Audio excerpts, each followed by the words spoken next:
12 वर्षों के बाद देवगुरु बृहस्पति आपके भाग्य स्थान पर अर्थात आपके 9वें घर में आ रहे हैं। कैसे करोगे देवगुरु बृहस्पति का स्वागत, इसी बात की चर्चा विस्तार पूर्वक अच्छी तरीके से करेंगे। हमारे जब घर में कोई आता है तो हम कहते हैं अतिथि देवो भव, अर्थात वो है जो भी हमारे घर आता है वो देवता के समान होता है। यहाँ तो साक्षात भगवान श्री हरि और वो भी भाग्य विधाता देवगुरु बृहस्पति को क्या कहा गया है? भाग्य विधाता कहा गया है। और भाग्य विधाता स्वयं भाग्य के घर में आपके 9वां, आपके सबसे शुभ स्थान, आपके पवित्र स्थान पर एक पवित्र ग्रह गोचर करने जा रहे हैं। अर्थात मैं 12 राशियों की अगर बात करूं ना तो सबसे श्रेष्ठ, सबसे उत्तम प्रभाव जो पड़ने वाला है वो वृश्चिक राशि पर पड़ने वाला है। नमस्कार, मैं ज्योतिष आचार्य शिवराज शास्त्री आप लोगों का हार्दिक स्वागत कर रहा हूं। ये प्रोग्राम आपके लगन पर आधारित है, आपकी चंद्र राशि पर आधारित है। आपको दोनों चीजें नहीं पता, मेरी लगन क्या है, मेरी चंद्र राशि क्या है, तब वहां स्थिति में इस प्रोग्राम को आप नाम राशि पर भी देख सकते हैं।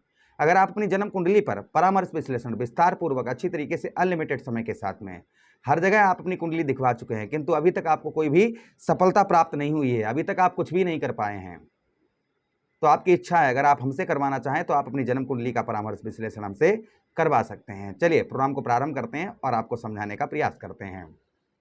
सबसे पहले 12 वर्षों के बाद में भाग्य विधाता देवगुरु बृहस्पति जो 12 वर्षों की आपकी तपस्या थी, उस तपस्या का फल आपको देने के लिए आ रहे हैं। तो वो फल क्या होगा, जो तपस्या आपने तपस्या की है उसका फल क्या होगा, वो पहले सुन लीजिएगा।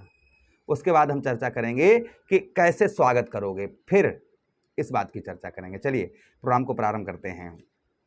सबसे पहले आपके भाग्य स्थान पर देवगुरु बृहस्पति का पदार्पण पहला क्या रहेगा? अभी तक आपको भाग्य का साथ नहीं मिल रहा था। एक तो आप पर ढैया चलती रही है, अभी ढैया समाप्त हुई है।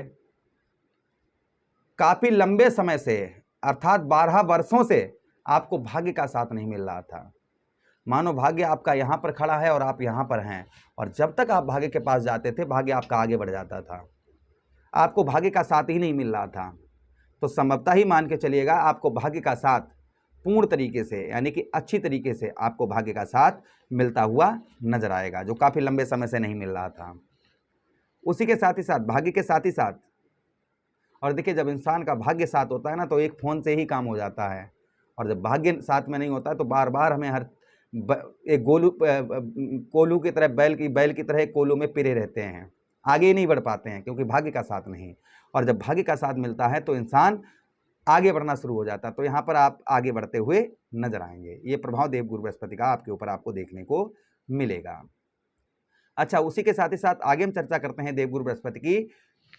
आगे जो और प्रभाव आपके ऊपर आपको देखने को मिलेगा यहाँ पर देवगुरु बृहस्पति का आपके भाग्य स्थान पर, आपके घर में कोई मांगलिक कार्य है, जैसे किसी का विवाह, बेटी या बेटे का, या आपका, या पूजा, यज्ञ, हवन, कथा, भागवत, कोई भी मांगलिक कार्य, शुभ कार्य 2 जून के बाद में होता हुआ नजर आएगा।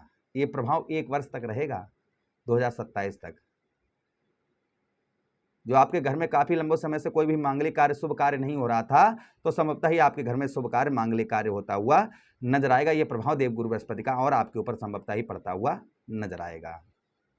अच्छा, उसी के साथ ही साथ आगे हम चर्चा करते हैं देवगुरु बृहस्पति की कि आपका पूजा पाठ में धार्मिक कार्यों में मन बहुत अच्छा लगता हुआ नजर आएगा। एक संत प्रवृत्ति, एक महात्मा प्रवृत्ति आपको देखने को मिलेगी आपकी। कहते ना, एक संत होता है, एक महात्मा होता है, उसकी किस तरीके से वो पूजा पाठ धार्मिक कार्यों में उसकी रुचि होती है, भगवान के प्रति श्रद्धा होती है, विश्वास होता है, तो वही आपके अंदर देखने को आपको मिलेगा।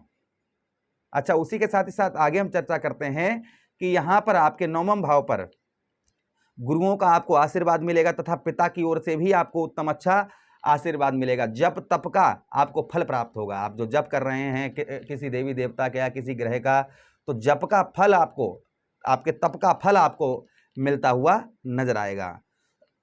उसी के साथ ही साथ धार्मिक यात्राएं, जो आपकी धार्मिक यात्राएं नहीं हो रही थी, तो संभवतः ही धार्मिक यात्राएं भी आपकी होती हुई नजर आएंगी। ये भी प्रभाव देवगुरु बृहस्पति का और आपके ऊपर आपको देखने को मिलेगा। अच्छा, उसी के साथ ही साथ आगे हम चर्चा करते हैं कि देवगुरु बृहस्पति जिस तरीके से मैया गंगा का जल है, कल कल बहाता हुआ नीर पवित्र है, उसी प्रकार से देवगुरु बृहस्पति भी पवित्र हैं। और जहाँ पर ये बैठते हैं वहाँ तो पवित्रता करते ही करते हैं, और जहाँ पर इनकी दृष्टियाँ पड़ती हैं वो भी भाव गंगा मैया के जल की तरह पवित्र हो जाता है। तो यहाँ पर देवगुरु बृहस्पति की जो दृष्टियाँ हैं वो कहाँ कहाँ पर पड़ेंगी। प्रथम दृष्टि आपके लगन भाव पर, अर्थात यहाँ पर आपको जो है आपके उम्र में आप ज़्यादा दिखाई देते थे वो यहाँ पर कम दिखाई देंगे। चेहरे की झुर्रियाँ, जो चेहरे पर आपके झुर्रियाँ हैं ये दूर होती हुई नजर आएंगी। उसी के साथ ही साथ में गुण, अर्थात जो आपके अंदर गुण है, आपके अंदर टैलेंट है, उस टैलेंट की कदर लोग करते हुए नजर आएंगे। उस टैलेंट से आप अपना जीवन बहुत अच्छा व्यतीत करते हुए नजर आएंगे। उसी के साथ ही साथ यश की प्राप्ति, जो आपको यश की प्राप्ति नहीं हो पा रही थी, मान सम्मान नहीं प्राप्त हो रहा था, तो संभवतः ही मान सम्मान भी आपको प्राप्त होता हुआ नजर आएगा। ये भी प्रभाव देवगुरु बृहस्पति का आपके ऊपर और आपको देखने को मिलेगा। अच्छा, उसी के साथ ही साथ आगे हम चर्चा करते हैं कि एक जगह पर अभी तक आपका मन नहीं लग रहा था, कहीं हम ये काम कर लें, कहीं वो कार्य कर लें, कहीं वो कार्य कर लें, तो एक कार्य को आप बहुत अच्छी तरीके से, बारीकी तरीके से करते हुए नजर आएंगे। शरीर के अंदर एक तेज, एक बल, एक ऊर्जा, एक एनर्जी आपको देखने को 2 जून के बाद मिलेगी। अगली दृष्टि से देवगुरु बृहस्पति आपके तृतीय भाव को देखेंगे तो यहां पर भाइयों से अनबन रहेगी। वाणी पर आपको नियंत्रण बनाकर रखना होगा इस चीज का, क्योंकि नीच दृष्टि से यहां पर देवगुरु बृहस्पति देखेंगे। उसी के साथ ही साथ में भाइयों के साथ ही साथ धैर्य पूर्वक थोड़ा सा आपको यह देखने को मिलेगा कि कार्यों में जल्दबाजी, यानी कोई कार्य अभी हो जाए, अभी हो, ये नहीं होगा। धैर्य पूर्वक आप अपना कार्य करते हुए नजर आएंगे, यानी धैर्य से, जो अभी तक आपका धैर्य नहीं रुक रहा था, तो धैर्य पूर्वक आप अपना कार्य करते हुए नजर आएंगे। ये भी प्रभाव देवगुरु बृहस्पति का और आपके ऊपर आपको संभवतः ही देखने को मिलेगा। अच्छा, उसी के साथ ही साथ आगे हम चर्चा करते हैं कि देवगुरु बृहस्पति की और एक दृष्टि है।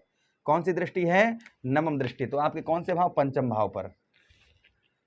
संतान का सुख पूर्ण तरीके से आपको प्राप्त होता हुआ नजर आएगा। जो संतान का आपको सुख नहीं मिल रहा था, तो संतान का आपको उत्तम अच्छा सुख प्राप्त होता हुआ नजर आएगा, और संतान से आपको काफी हेल्प भी प्राप्त होती हुई नजर आएगी। बच्चे आपके कामयाबी की ओर बढ़ते हुए नजर आएंगे, तथा आपके पितरों का आशीर्वाद आपको मिलता हुआ नजर आएगा, क्योंकि कर्म और भाग्य के साथ, क्योंकि शनिदेव महाराज आपके पंचम भाव पर हैं। उसी के साथ ही साथ पिता की ओर से काफी हेल्प प्राप्त होगी। पूर्व जन्मों का फल आपको, अच्छे कर्मों का फल आपको मिलेगा। उसी के साथ ही साथ में शिक्षा, विद्यार्थियों का पढ़ाई में बहुत अच्छा मन यहाँ पर लगेगा। शिक्षा से आपको सफलता भी प्राप्त होती हुई नजर आएगी। उसी के साथ ही साथ में लव लाइफ, अर्थात शादी से पहले प्रेम करते हैं, उस प्रेम में भी आपको काफी सुधार आपको देखने को मिलेगा। तो ये प्रभाव देवगुरु बृहस्पति का है, अर्थात 12 वर्षों की तपस्या का किसी पर ज्यादा होगा, किसी पर कम प्राप्त होता हुआ नजर आएगा। अब उपाय की हम बात करते हैं, मतलब का स्वागत कैसे करोगे, ये बात समझिए। 2 जून को प्रातः काल स्नान करके विष्णु सहस्त्र नाम का पाठ करें, भगवान श्री हरि की पूजा करें। केले के फल से या फिर चने से आप भगवान की, या पीले लड्डू से पूजा करें। उसी के साथ ही साथ में अपने घर में जितने भी बुजुर्ग हैं उनका सभी का पैर छूकर आशीर्वाद लें। अपने गुरु के पास फोन लगाएं, उनसे आशीर्वाद लें। अपने इष्ट पर, जिनकी आप पूजा करते हैं, उन पर 5 पीले पुष्प अर्पण करें। ये आप स्वागत के लिए अवश्य करें उस दिन। अगर आप ऐसा कर लेते हैं तो देवगुरु बृहस्पति आपको 1 वर्ष तक वो प्रभाव आपके ऊपर बनाएंगे जो आपने कल्पना भी नहीं की होगी। वो आशीर्वाद आपको प्राप्त होगा। आशा कर रहे हैं वीडियो काफी अच्छा लगा होगा। लगा है तो लाइक कर दीजिएगा, चैनल को सब्सक्राइब कर दीजिएगा। यह प्रोग्राम अपने मित्रों के पास शेयर कर दीजिए। आदेश दीजिए किसी अन्य प्रोग्राम में पुनः भेंट करेंगे। तब तक के लिए राधे राधे, हरे कृष्णा, प्रणाम।